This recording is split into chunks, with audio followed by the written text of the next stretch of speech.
Well, welcome to the Startup Espresso. I'm Hall T. Martin, the host of the show, where we talk about raising funding for your startup and the time it takes to have an espresso. I hope you enjoy this episode. Hello, this is Hall T. Martin with the Startup Funding Espresso, your daily shot of startup funding and investing.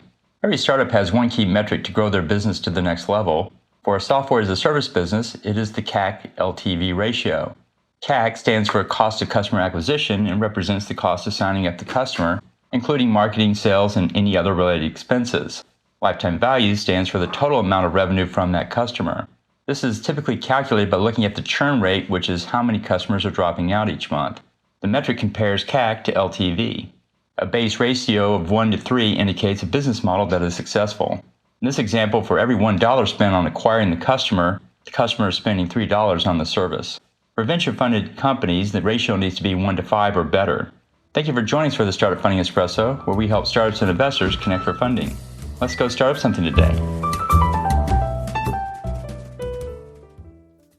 Hall T. Martin is the director of Investor Connect, which is a 501c3 nonprofit dedicated to the education of investors for early-stage funding. All opinions expressed by Hall and podcast guests are solely their own opinions and do not reflect the opinion of Investor Connect. This podcast is for informational purposes only and should not be relied upon as a basis for investment decisions.